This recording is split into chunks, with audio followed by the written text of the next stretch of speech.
അതെ, ഈ കാട്ടില് ഇതുപോലൊരു ഫസ്റ്റ് നൈറ്റ് ആയിരിക്കും നമ്മുടെ ഒന്നും പ്രതീക്ഷിച്ചില്ല അല്ലേ?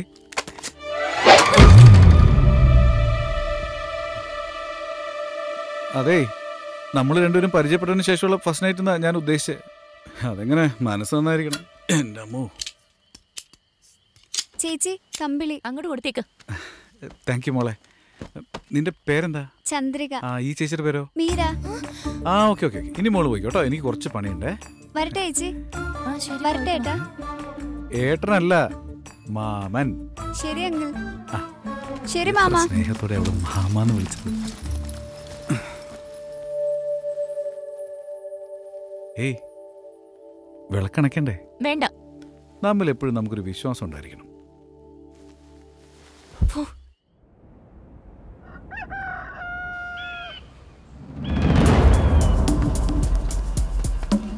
എടാ, നീ എന്നോട് കാണിച്ച ദ്രോഹത്തിന് നിന്നെ ഒരു പാഠം പഠിപ്പിക്കാതെ ഞാൻ അടങ്ങില്ലടാ.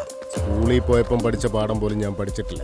പിന്നെ ആ കാട്ടുവാസിയായ നീ എന്നെ പഠിപ്പിക്കാൻ പോകുന്ന? നീ ലോകത്തിന്റെ ഏത് മൂലയിൽ പോയി ഒളിച്ചാലും ശരി, പാതാളത്തിൽ ഒളിച്ചാലും ശരി, ഞാൻ നിന്നെ വെറുതെ വിടില്ല. എന്തിനാടാ ഞാൻ അങ്ങോട്ടൊക്കെ പോകുന്നത്? ഞാൻ ഇവിടെ തന്നെ ഉണ്ടാവും. നിന്നെ കൊണ്ട് ചെയ്യാൻ പറ്റുന്നൊക്കെ ചെയ്യാം. ചേട്ടാ, അവരെ രണ്ടുപേരും കണ്ടോ? അവര് ഭയങ്കര ശത്രുക്കളായിരുന്നു. അറിയാതെ അതിന്റെ അടുത്തോട്ടൊന്നും പോകണ്ട. അവരുടെ വഴക്ക് എനിക്ക് കാണാൻ മേല. ഞാൻ പോവാ. അല്ല സർ, വന്നാട്ടെ സർ, പോവാം. സർ, പിന്നെ ഇദ്ദേഹം നമ്മുടെ കൂടെ വരുന്നുണ്ട് സർ, ഒരു സേഫ്റ്റിക്ക്. ഇദ്ദേഹം ഈ കാട്ടിലെ രാജാവാണ് സർ. അവന്റെ കാടിന് മാത്രമാണ് അവൻ രാജാവ്, ഈ കാടിന്റെ അല്ല. പുലി സർ, നിങ്ങൾക്ക് ഈ ആനയൊന്നും പേടിയില്ലേ? പേടിയോ? എന്നെ കണ്ട ഓടി ഒളിക്കും. അതൊരു ചരിത്രമാണ്. ഒരു ദിവസം കാട്ടി വെച്ച് ആന എന്നെ അറ്റാക്ക് ചെയ്യാൻ വന്നു. ഞാൻ അതിന്റെ തലേ വെള്ളം കോരി ഒഴിച്ച് അവസാനം ഷഡ്ഡി ഇട്ടാ പറഞ്ഞു വിട്ടത്. ആ അത്ഭുത കാഴ്ച ഈ കാട് മൊത്തം കണ്ടതാ. ഏയ്, വാ വാ വാ വാ.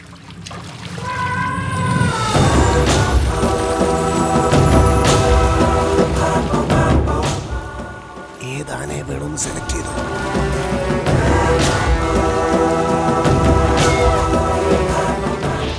പിടിച്ച് കോളനിക്കാർക്ക് കൊടുത്താൽ 3 ദിവസം കൊണ്ട് ട്രെയിനിങ് പൂർത്തിയാക്കി തരും.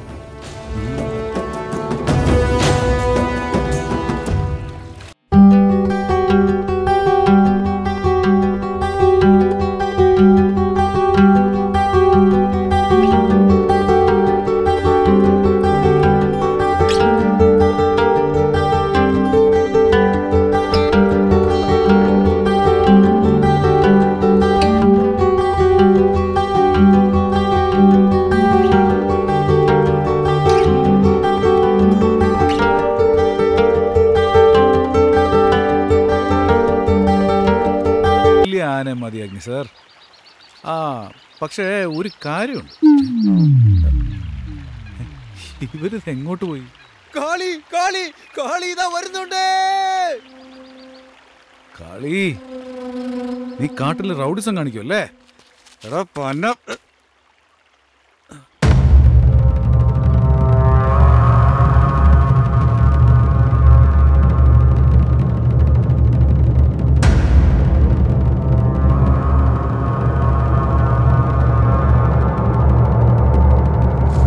എന്ന് പറഞ്ഞപ്പോ ആന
കൃഷ്ണ,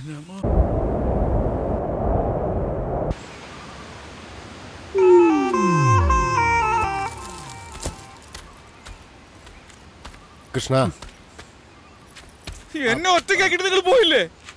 അല്ല എന്റെ ജീവൻ കിട്ടിയത് എന്റെ മഹാഭാഗ്യം. കാളി റൗഡിയാണെന്ന് എന്തിനാ സാർ എന്നോട് പറഞ്ഞത്? നീ കാളിയെ പിടിച്ചോളാമെന്ന് പറഞ്ഞത് കൊണ്ടാണ് അവര് നിന്നെ ഈ കോളനി തങ്ങാൻ സമ്മതിച്ചത്. നിന്റെ നന്മയ്ക്ക് വേണ്ടിയല്ലേ ഒരു കള്ളത്തരം പറഞ്ഞത്? നീ എന്തായാലും നല്ല ചോദ്യം തന്നെയാ ചോദിച്ചത്.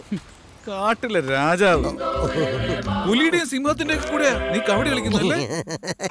വെറുതെ ആനയുടെ തലേ കയറി നിന്ന് കുളിപ്പിച്ച് അതിന് ഷെഡിയിട്ടും കൊടുത്ത് വാണിംഗ്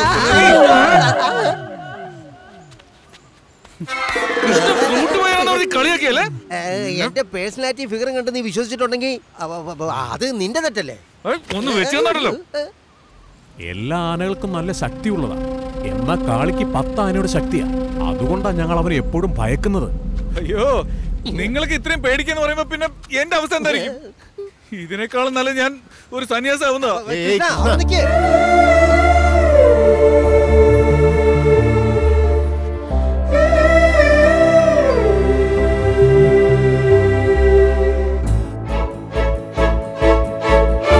നീ ഇങ്ങനെ ദേഷ്യപ്പെടാതിരിക്കേ. നിന്റെ ജോലി പകുതി കഴിഞ്ഞിരിക്കല്ലേ?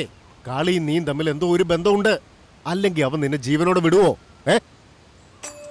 ആനേ, ഈ പെണ്ണിനെ പോലെ എന്ന് വിചാരിച്ചോ? പേടിക്കണ്ട. നീയേ ദിവസവും ആ പെണ്ണിനെ കാണുന്നത് പോലെ ആനയും ഇടയ്ക്കിടയ്ക്ക് കണ്ടോണ്ടിരിക്കേ. ഓട്ടോമാറ്റിക്കായി നിങ്ങൾ തമ്മിൽ ഫ്രണ്ട്ഷിപ്പ് ആവില്ലേ? ആനയും ഈ പെണ്ണിനെയും നിനക്ക് സ്വന്തമാക്കാം. ആലോചിച്ച് നോക്ക്. അല്ലെങ്കിൽ മഠത്തിലേക്ക് വിട്ടോ. എന്താ അഭിപ്രായം? ഇനി ഇവൻ പോവില്ല.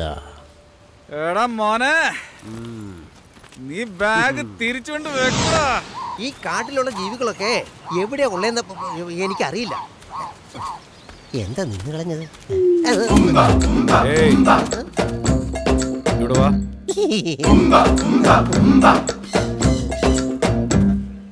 കാട്ടില് ജനിച്ച് കാട്ടിൽ വളർന്നവനല്ലേ നീ? മൃഗങ്ങൾ ഈ കാട്ടിൽ എവിടെ ഉണ്ടാവാൻ നിനക്ക് അറിയില്ല. കൃഷ്ണ, ഞാൻ കുറച്ച് പൊങ്ങച്ചം പറഞ്ഞത് സത്യം തന്നെയാ. എന്നാ നീ ഇപ്പൊ പറഞ്ഞ് ഞാൻ സമ്മതിച്ചു തരില്ല. ഞാൻ ഈ കാട്ടിൽ ജനിച്ചു വളർന്നവനല്ല. ഈ കാടുമായിട്ട് എനിക്കൊരു ബന്ധവുമില്ല. ഞാൻ കാട്ടുവാസിയെ അല്ല. അല്ല അല്ല ഞാൻ വിശ്വസിക്കില്ല. വിശ്വസിക്കണം. ഞാൻ പൊങ്ങച്ചം പറഞ്ഞത് തെറ്റാണെന്ന് സമ്മതിച്ചില്ലേ? അതുകൊണ്ട് ഇത് സത്യമാണെന്ന് നീ അങ്ങ് വിശ്വസിക്കേ. 4 വർഷങ്ങൾക്ക് മുൻപ് ഒരു ദിവസം ഞങ്ങളുടെ എല്ലാം അഭിമാനമായ നേതാവിനെ ഈ കാട്ടിലേക്ക് കിഡ്നാപ്പ് ചെയ്ത് കൊണ്ടുവന്നു. അത് കേട്ട് ഇന്ത്യ ഞെട്ടിത്തെറിച്ചു. അദ്ദേഹത്തിന്റെ ആരാധകർ മുഴുവനും സ്തംഭിച്ചു നിന്നുപോയി. അതിലൊരുത്തരായി ഞാനും. ദിവസങ്ങളും ആഴ്ചകളും കടന്നുപോയി. പക്ഷെ അദ്ദേഹത്തിന്റെ മടങ്ങിവരവ് മാത്രം നടന്നില്ല. അദ്ദേഹത്തെ കണ്ടെത്തുവാനായി കാട്ടിലേക്ക് ഞാൻ ധൈര്യപൂർവ്വം കടന്നു വന്നു. എന്നെ കൊണ്ടും കണ്ടെത്താൻ കഴിഞ്ഞില്ല. അപ്പോഴാണ് ഞാൻ മനസ്സിലാക്കിയത് ഞാൻ ചെയ്തൊരു വലിയ മിസ്റ്റേക്ക് ആണെന്ന്. എന്ത് തെറ്റ്? ശരിക്കും വരാൻ പാടില്ലാത്ത സ്ഥലത്താണ് ഞാൻ വന്നത്. അദ്ദേഹത്തെ സത്യമംഗലം കാട്ടിലാണ് കിഡ്നാപ്പ് ചെയ്തത്. പക്ഷെ ഞാൻ ഇവിടെയാ വന്നുവിട്ടത്. ഈ കാട്ടിൽ നിന്ന് രക്ഷപ്പെടാൻ ഞാൻ പലതവണ ശ്രമിച്ചതാ. ഇവിടുത്തെ കാട്ടുവാസികളെല്ലാം എന്നെ കണ്ടു. എന്നെ കണ്ടവർ അന്തം വിട്ടു നോക്കി. അതിനുശേഷം അവർ പരസ്പരം സംസാരിച്ച് എന്നെ വണങ്ങിയിട്ട് അവർ സന്തോഷിച്ചു. അതിനുശേഷം അവരെന്നെ പൊക്കി എടുത്തോണ്ട് പോയി. നിന്നെ എന്തിനാ എടുത്തോണ്ട് പോയത്? അതും ഒരു ആക്സിഡന്റ്. മൂപ്പന്റെ മകൻ ചെറുപ്പത്തിൽ ഈ കാട്ടിൽ എവിടെയോ വെച്ച് അദൃശ്യനായി പോയതാ. ആ ചിമ്പാൻസിന്റെ മുഖം എന്റെ മുഖം പോലെ ആയിരുന്നു പോലും. സിനിമയിലൊക്കെ ഡബിൾ റോൾ വരുമ്പോൾ ചിലർക്ക് സംശയം വരുന്നത് പോലെ ഇവിടെ ഉള്ളവർക്കും കൺഫ്യൂഷനായി. അതിനുശേഷം ഈ കാട്ടിൽ തന്നെ താമസിക്കാൻ ഞാൻ തീരുമാനിച്ചു. ഇവരോട് ഞാൻ എത്രയോ പ്രാവശ്യം പറഞ്ഞു അത് ഞാനല്ലാന്ന്. ഒരു സത്യം ചോദിച്ചോട്ടെ, എന്നെ കണ്ട കാട്ടുവാസിയായിട്ട് തോന്നുന്നുണ്ടോ?